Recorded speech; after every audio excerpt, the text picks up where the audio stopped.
Una mujer aparece herida, con la ropa manchada de sangre, arrastrándose por la orilla de un río para pedir ayuda. Horas antes había salido con su hija poetisa, arquitecta, locutora a una simple cita para alquilar una casa. Después, nada. No respondieron mensajes, no llegaron al almuerzo. La única pista fue un video grabado con un celular, la última vez que Gabriela apareció con vida. Al poco tiempo, la madre fue rescatada. La hija fue hallada en el agua, sin signos vitales. ¿Quién tendió la trampa? ¿Cómo se armó esta emboscada a plena luz del día? ¿Y quién debe responder ante la justicia? Quédate. Vamos a reconstruirlo.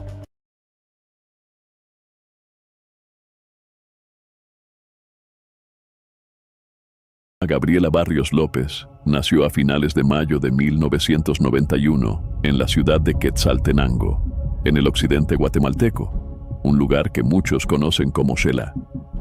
Provenía de una familia profundamente comprometida con la educación.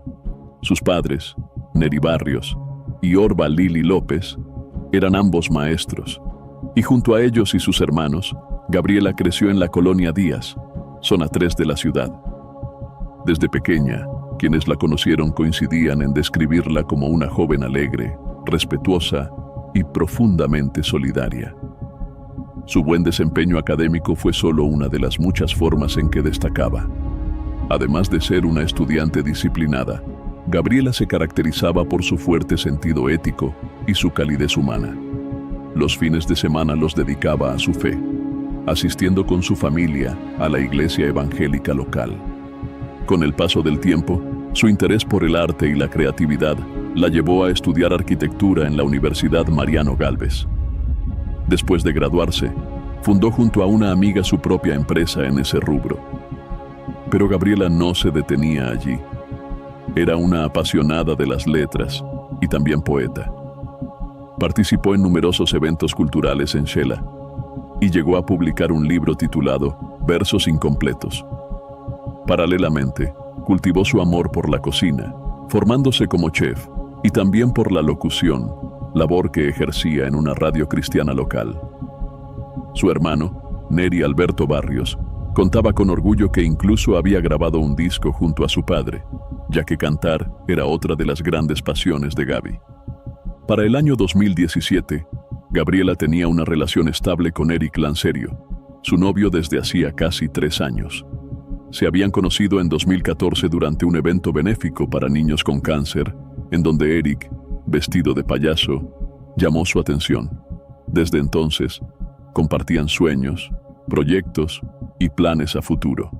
Eric, ilusionado, ya tenía el anillo de compromiso preparado para entregárselo el 1 de julio, día de su aniversario. Iba a pedirle matrimonio, con la esperanza de comenzar una vida juntos. Pero aquel sueño tan cuidadosamente planeado jamás se haría realidad. Todo cambió para siempre cuando Emerson Marroquín Alonso se cruzó en la vida de Gabriela, destruyendo sus sueños y los planes que había construido junto a su novio. Emerson no era un desconocido. Exfutbolista de primera división, su nombre resonaba en Quetzaltenango y en el fútbol guatemalteco. Nacido el 2 de abril de 1977 en la misma ciudad de Quetzaltenango, Emerson llevaba el nombre de su padre, quien también había sido futbolista profesional. Durante varios años, Emerson jugó con el club Xelajú Mario Camposeco, uno de los equipos más emblemáticos de la región, donde alcanzó importantes logros deportivos.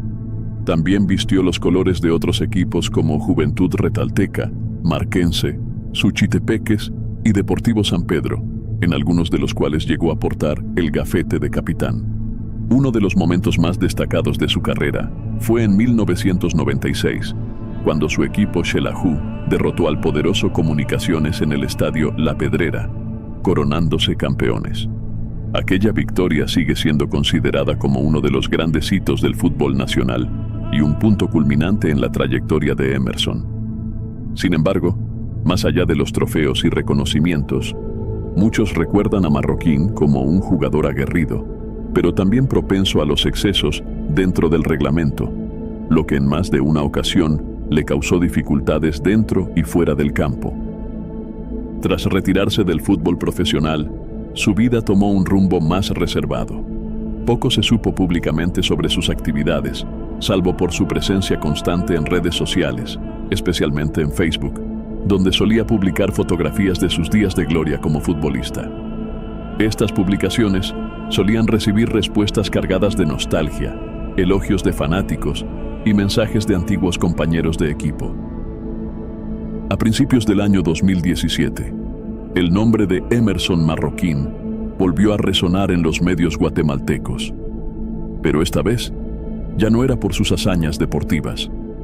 Quien alguna vez fue figura destacada del balompié nacional, se convirtió en protagonista de titulares policiales, pero ahora ocupaba un lugar en la crónica roja como principal sospechoso de un crimen que estremeció a toda Guatemala.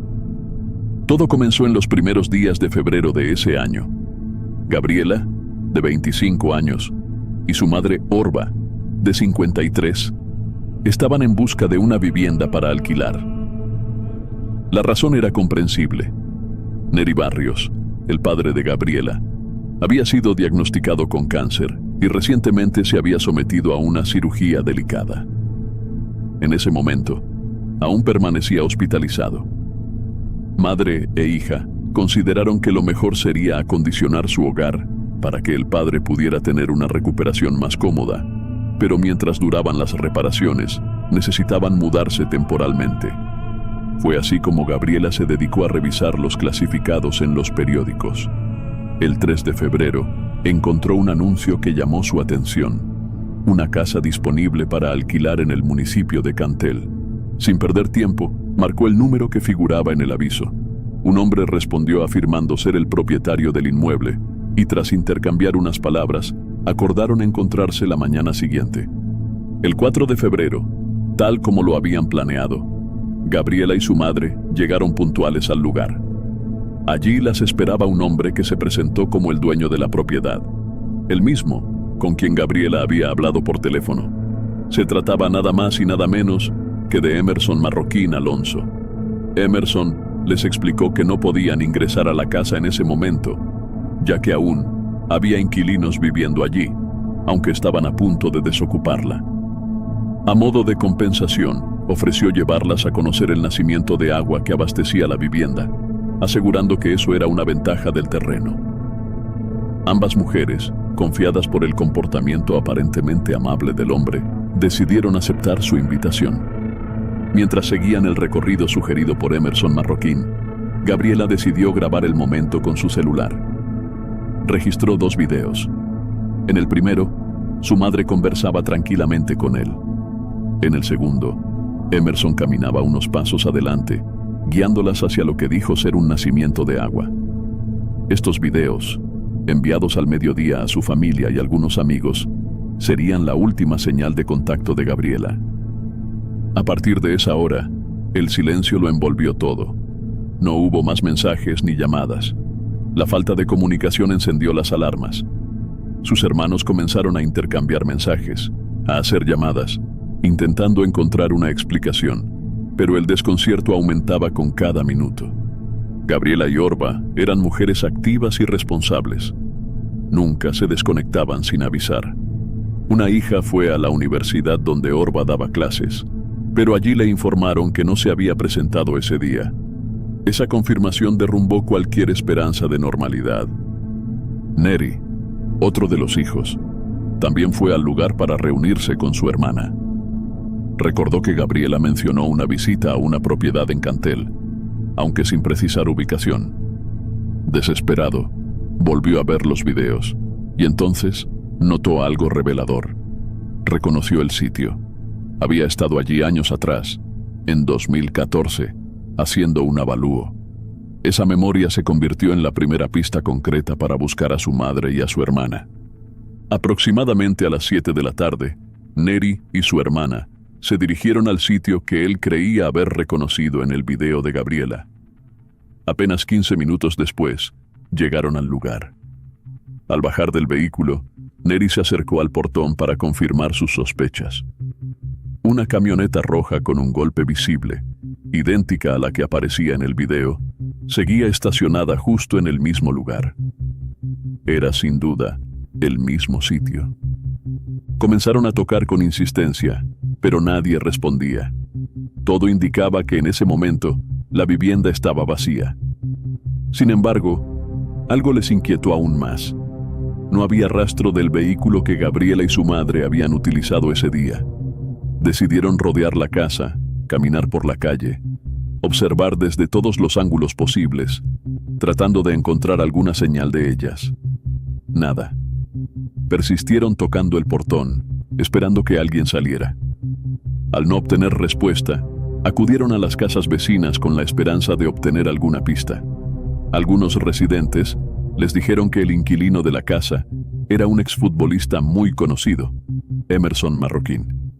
Pero más allá de ese dato, nadie parecía haber visto a Gabriela ni a su madre durante el día. Minutos después, un automóvil negro se estacionó frente a la propiedad. De él descendieron Emerson y una mujer. Ambos entraron rápidamente a la casa sin siquiera mirar a Neri, ignorando por completo sus intentos por hablar. Una vez dentro, volvieron a cerrar el portón, dejando a Neri y a su hermana fuera, confundidos y cada vez más angustiados. Él insistió en llamar a la puerta, pero no obtuvo ninguna reacción desde el interior. En medio de esa incertidumbre, comenzaron una búsqueda más amplia. Se unió a ellos el novio de Gabriela, Eric, así como otros familiares y amigos que ya estaban al tanto de la situación. Recorrieron hospitales, con la esperanza de que las mujeres hubieran tenido algún accidente y estuvieran recibiendo atención médica. Finalmente, después de varias horas de angustia, la noticia llegó. Orba Lili López había sido localizada con vida en el Hospital Regional de Occidente. Estaba gravemente golpeada, con múltiples señales de violencia en su cuerpo, pero consciente. Desde su cama, con el rostro marcado por el dolor, identificó sin dudar al responsable del ataque, Emerson Marroquín. Para ese momento, no había ni una sola pista sobre el paradero de Gabriela. Mientras Orba luchaba por su vida en el hospital, la familia de Gabriela continuaba con su angustiosa búsqueda.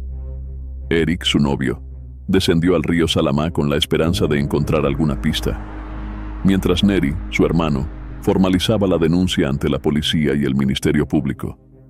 La mañana del 5 de febrero trajo la peor noticia. Una prima informó a Eric que el cuerpo de Gabriela había sido hallado en el río. Los bomberos voluntarios lo recuperaron con heridas visibles en abdomen, pecho y cuello. Eric confesó que apenas pudo reconocerla por el nivel de violencia aplicado. Para la familia, no había duda sobre el principal responsable. Sabían que se trataba de una figura influyente, alguien respetado en el deporte nacional, ahora señalado como sospechoso de un crimen atroz. El Ministerio Público confirmó que Gabriela había sufrido lesiones graves ocasionadas por un objeto punzante y aseguró que ya contaban con pistas importantes. El fiscal del caso, Olivio de León, reveló que Gabriela y su madre, como ya se había sabido, habían estado visitando una propiedad en alquiler el día anterior. Esa propiedad se encontraba en el mismo sector donde fue hallado el cuerpo. Neri, a quien le tocó la dura tarea de hablar con su padre, quien aún se encontraba recuperándose de una operación, enfrentó una conversación desgarradora. Al enterarse de la muerte de su hija menor, el hombre no pudo contener el dolor ni evitar reprocharle a su hijo el no haber acompañado a su hermana y a su esposa en aquella visita. Mientras tanto, los familiares, amigos y seres queridos de Gabriela se reunieron en el cementerio general de Xela para darle el último adiós. A pesar del dolor y la indignación, todos compartían un mismo deseo: que se hiciera justicia. Las autoridades, por su parte, continuaban con las investigaciones, decididas a capturar al culpable de aquel acto tan brutal. Pocos días después del trágico suceso, el subcomisario José Martínez, representante de la Policía Nacional Civil, declaró que ya contaban con elementos suficientes para identificar al autor del crimen contra Gabriela y del ataque a su madre. Desde el 5 de febrero, un día posterior a los hechos, la vivienda donde se sospechaba que todo había ocurrido fue colocada bajo vigilancia. Según explicó el funcionario, la cronología del ataque pudo ser reconstruida gracias al testimonio clave de la única sobreviviente, Orba, la madre de la joven. En su relato, Orba afirmó que tras acordar una visita para ver una casa en alquiler, ella y su hija se encontraron con Emerson, quien les informó que no podían entrar aún al inmueble. En cambio, les propuso caminar hasta una zona verde cercana donde, supuestamente, podrían conocer el origen del agua de la vivienda. Las dos mujeres aceptaron la invitación y caminaron junto a Emerson por un camino de terracería hasta llegar a una pequeña estructura rústica. Al entrar, el ambiente cambió drásticamente. El hombre comenzó a gritarles, agredirlas verbal y físicamente, y exigirles sus pertenencias. Gabriela y Orba entregaron todo lo que llevaban encima, pero eso no bastó. El hombre, fuera de control, continuó con el ataque. Orba relató que Emerson utilizaba un objeto punzante similar a un clavo grueso usado por zapateros. Dijo que, tras un forcejeo, lograron salir de la choza, pero entonces el agresor las alcanzó y arremetió con una violencia desmedida. Primero atacó a Gabriela, a quien golpeó repetidamente con el objeto en el cuerpo, para luego herirla gravemente en zonas vitales. Después dirigió su furia contra Orba, infligiéndole múltiples heridas con el mismo objeto. Creyendo que ambas habían muerto, Emerson se detuvo, aunque al notar que Orba aún respiraba, regresó y la golpeó nuevamente. Permaneció observándolas por más de media hora. Cuando consideró que ninguna de las dos había sobrevivido, cubrió sus cuerpos con ramas y hojas antes de abandonar la escena. Orba, aún con vida, permaneció inmóvil durante un tiempo por temor a que el agresor regresara. Al notar que no había peligro inmediato, se acercó al cuerpo de su hija con la esperanza de reanimarla, pero al ver que Gabriela no respondía, comprendió que ya era demasiado tarde. Su ropa llamativa la preocupaba, así que se quitó algunas prendas para no llamar la atención mientras escapaba. Con las pocas fuerzas que le quedaban, se arrastró hasta el río más cercano y se dejó llevar por la corriente. En algún punto, logró aferrarse a una piedra, salir del agua y desplazarse lentamente hacia una carretera cercana. Fue allí, en la orilla del camino, donde varios transeúntes la encontraron. Llamaron a las autoridades y Orba fue trasladada de inmediato al hospital, donde recibió atención médica. La coordinadora del Instituto Nacional de Ciencias Forenses, Silvia Fernández, detalló que el cuerpo de Gabriela presentaba una herida en la arteria carótida y una perforación en el corazón, causas que explicaban la hemorragia interna que le provocó la muerte. También se identificó una fractura nasal, coincidiendo con lo que relató su madre. El ataque había comenzado con un golpe directo al rostro. El informe post-mortem reveló múltiples heridas causadas por un objeto contundente, afectando varias zonas del cuerpo. Cerca de cumplirse 2 meses desde aquel 4 de febrero, las autoridades anunciaron públicamente que Emerson Marroquín Alonso era el principal sospechoso de los delitos cometidos. El 20 de marzo, se giró una orden de captura en su contra por violencia letal contra una mujer, intento de agresión extrema y robo agravado. Mientras tanto, los seres queridos de Gabriela no se detuvieron en su búsqueda de justicia.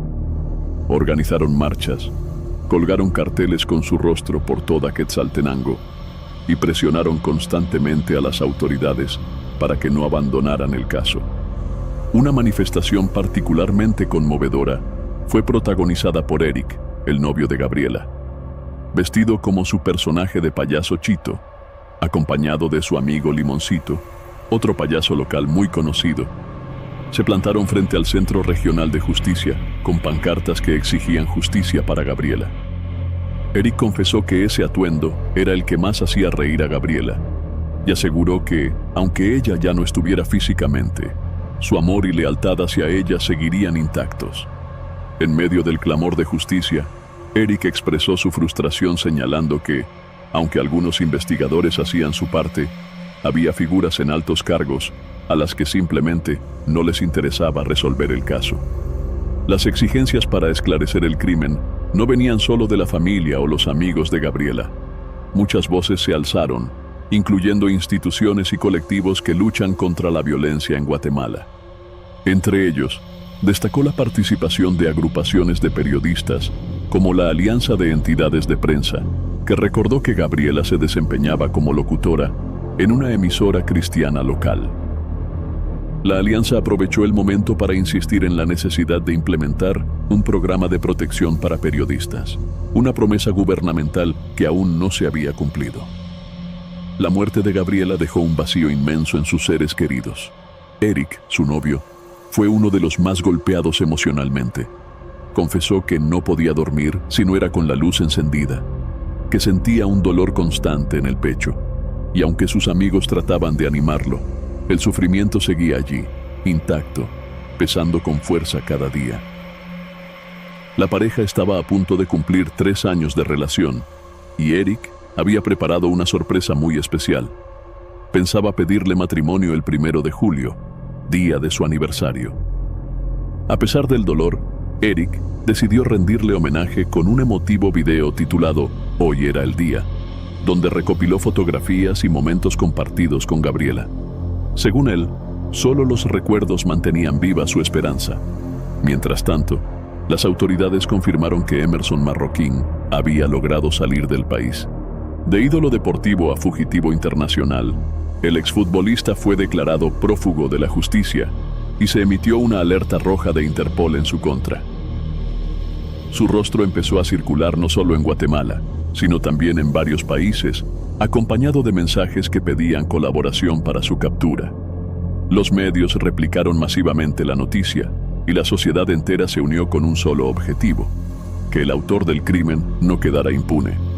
En su intento por evadir la justicia, Emerson Marroquín cambió radicalmente su apariencia y fingió ser ciudadano mexicano. Sin embargo, sus esfuerzos no dieron resultado. Fue capturado el 31 de agosto de 2017 en Texas, aunque la noticia no se difundió sino hasta el 6 de septiembre. Gracias a la coordinación entre autoridades de Estados Unidos, Guatemala e Interpol, se logró confirmar plenamente su identidad. El proceso incluyó análisis lofoscópicos y dactiloscópicos, que verificaron que se trataba del mismo hombre buscado por el ataque letal contra Gabriela y la agresión a su madre. Con la identidad confirmada, la Cancillería guatemalteca anunció el inicio de su deportación. La extradición de Emerson se hizo efectiva el 1 de diciembre de 2017. Llegó al país a través de la sede de la Fuerza Aérea Guatemalteca, donde fue recibido por las autoridades y trasladado de inmediato a un centro de detención. A su llegada, fue abordado por los medios de comunicación, pero en lugar de dar explicaciones concretas, el acusado se limitó a lanzar frases evasivas. Cuando se le preguntó si en ese tiempo estaba alquilando la casa donde ocurrieron los hechos, respondió con evasivas: «Yo me dedico a muchos negocios. Después de ser futbolista, hacía de todo, desde venderte un perro hasta alquilarte un carro. Yo era negociante», declaró, dejando sin responder directamente las preguntas más importantes. Desde ese momento, el proceso judicial en su contra tomó un nuevo impulso. El 22 de diciembre de 2017, luego de una audiencia maratónica de 9 horas, el juez Leonel Gómez dictó auto de procesamiento contra Emerson Marroquín y ordenó su prisión preventiva. Los cargos aceptados fueron por el fallecimiento violento de Gabriela en un contexto de violencia de género, así como por el intento de causar daño grave a su madre. Sin embargo, el juez desestimó el delito de robo agravado, al considerar que el acusado pudo haberse llevado las pertenencias de las víctimas con la única intención de ocultarlas, no de apropiárselas con fines de lucro. La acusación presentada por el Ministerio Público se sostuvo principalmente en el testimonio de Orba, madre de Gabriela, y única sobreviviente del brutal ataque, quien identificó, sin lugar a dudas, a Emerson como el agresor. A esto se sumaron los videos que Gabriela había grabado el mismo día de su desaparición, en los que se veía claramente al exfutbolista. Las imágenes captadas por la víctima fueron consideradas piezas clave, al igual que los análisis científicos que confirmaron su versión. Uno de los elementos más contundentes fue la presencia de ADN masculino en la escena del crimen. Al ser analizado, se comprobó que pertenecía a Emerson, y no a ninguna de las víctimas, Por si fuera poco, los registros de geolocalización de los teléfonos móviles revelaron que tanto los celulares de Gabriela, su madre y Emerson estuvieron en el mismo lugar, a la misma hora, el día del ataque en el municipio de Cantel. Además, se confirmó una llamada telefónica entre Gabriela y Emerson el día anterior, en la que coordinaron la visita a la supuesta vivienda en alquiler. Durante la misma audiencia, el abogado Rodolfo Díaz, representante legal de la Fundación Sobrevivientes, presentó una solicitud para que Eric, el novio de Gabriela, fuera aceptado como querellante adhesivo en el proceso penal. El juez aprobó dicha solicitud, señalando que había evidencia suficiente para considerar a Eric como una víctima colateral de los hechos. Por su parte, la defensa encabezada por el abogado Benito Ajocum intentó restar validez a las pruebas, argumentando que encontrar sangre de Gabriela en la propiedad no implicaba que Emerson estuviera presente durante el crimen. No obstante, este argumento se debilitó frente al peso de la evidencia genética y tecnológica recopilada. 4 meses después de ser enviado a prisión preventiva, el 12 de abril de 2018, se presentó formalmente la acusación contra Emerson Marroquín. Según el Ministerio Público, existían 140 pruebas que lo vinculaban con la muerte violenta de Gabriela y el intento de agredir gravemente a su madre Orba. La defensa solicitó el sobreseimiento, argumentando que faltaban informes completos del análisis genético. Según sus abogados, el ADN encontrado no correspondía a Emerson, sino a 2 personas no identificadas, lo que buscaban usar para generar dudas razonables. También insistieron en que Eric, el novio de Gabriela, debía haber sido investigado como parte del círculo cercano de la víctima, algo que, según ellos, no se hizo adecuadamente. Tras varios recursos legales interpuestos por la defensa, entre ellos un amparo presentado por Emerson, el inicio del juicio se retrasó considerablemente. Finalmente, las audiencias comenzaron en julio del año 2022. La mayoría de las sesiones se celebraron a puerta cerrada, debido a la naturaleza sensible del caso. Durante el juicio, se escucharon testimonios fundamentales. Orba, la madre sobreviviente de Gabriela, dio su versión detallada de los hechos. También testificó Eric, el novio de la joven asesinada, y varios funcionarios que participaron en el rescate y atención de Orba tras su huida del agresor. Como parte clave del proceso, los jueces ordenaron una inspección en el río Salamá para comprobar si Orba pudo recorrer la distancia tras el ataque, lo cual reforzó su testimonio. Mientras tanto, la defensa intentó reclasificar los delitos, argumentando que no había vínculo previo con las víctimas y que lo ocurrido fue un arrebato de ira, no un acto premeditado ni motivado por violencia de género. A medida que el juicio llegaba a su fin, la defensa de Emerson Marroquín intentó desacreditar el testimonio de Orba, madre de Gabriela y sobreviviente del ataque. Alegaron que era inverosímil que una mujer herida pudiera lanzarse al río, dejarse arrastrar, llegar a la orilla y luego arrastrarse hasta la carretera. También minimizaron sus heridas, describiéndolas como simples piquetes. Sin embargo, un paramédico que la atendió afirmó que las lesiones eran graves y coherentes con un episodio de violencia extrema. Con todas las pruebas presentadas, el Ministerio Público y la Fundación Sobrevivientes solicitaron una condena ejemplar, 96 años de prisión para Emerson. Esta se dividía en 50 años por la muerte violenta de Gabriela, 40 por el intento de agresión a Orba y 6 por robo agravado, reflejando la gravedad del caso y la necesidad de enviar un mensaje firme contra la violencia de género. Antes del fallo, Eric, el novio de Gabriela, tomó la palabra. Con profunda emoción, recordó la promesa que hizo sobre la tumba de su pareja, que este caso no quedaría impune como tantos otros. Su intervención fue un homenaje a la memoria de Gabriela y un clamor por justicia que conmovió a todos en la sala. Emerson también habló antes de la sentencia. Reclamó respeto a sus derechos, reiteró su inocencia y se apoyó en la prueba genética bajo las uñas de Gabriela, que según él, no lo involucraba. Se presentó como un ciudadano honorable, exfutbolista y padre de familia, afirmando tener las manos limpias y calificando el proceso como un espectáculo mediático. Al llegar el momento de emitir el fallo, la jueza Patricia Laínez fue clara en su exposición. Señaló que el tribunal había valorado de manera integral todas las pruebas presentadas a lo largo del proceso judicial, no de forma aislada, sino como un conjunto que permitiera entender el contexto y las circunstancias que rodearon los hechos.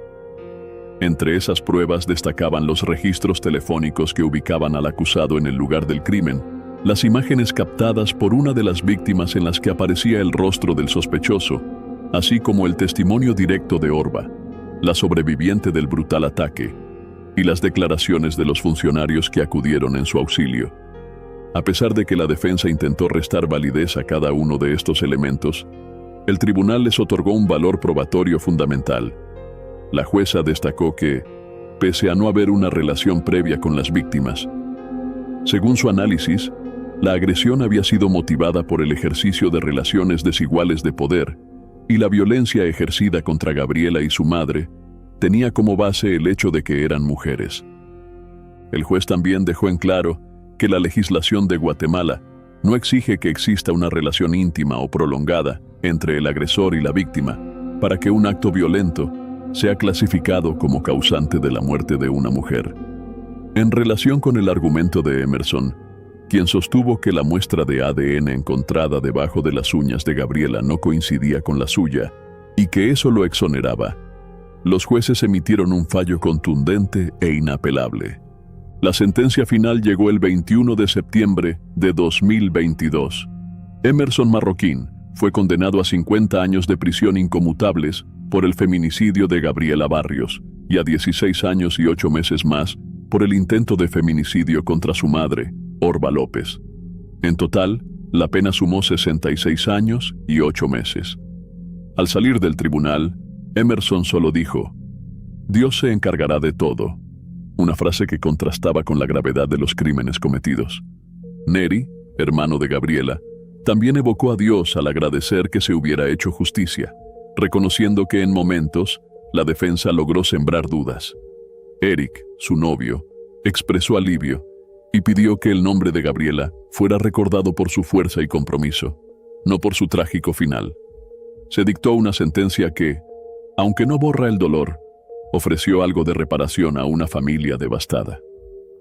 El caso sacudió a Guatemala, no solo por la brutalidad de los hechos, sino porque el responsable fue, durante años, una figura querida del deporte nacional. Hoy, Emerson cumple su condena, mientras la memoria de Gabriela sigue viva gracias al valor de su madre, cuyo testimonio fue clave en el juicio. Que este fallo sea un precedente, para que la justicia no llegue tarde, y para que hombres como Emerson no vuelvan a destruir vidas como la de Gabriela. Déjanos tu opinión en los comentarios. ¿Qué crees que falló esa noche? Y si esta historia te conmovió, suscríbete para seguir alzando la voz por quienes ya no pueden hacer.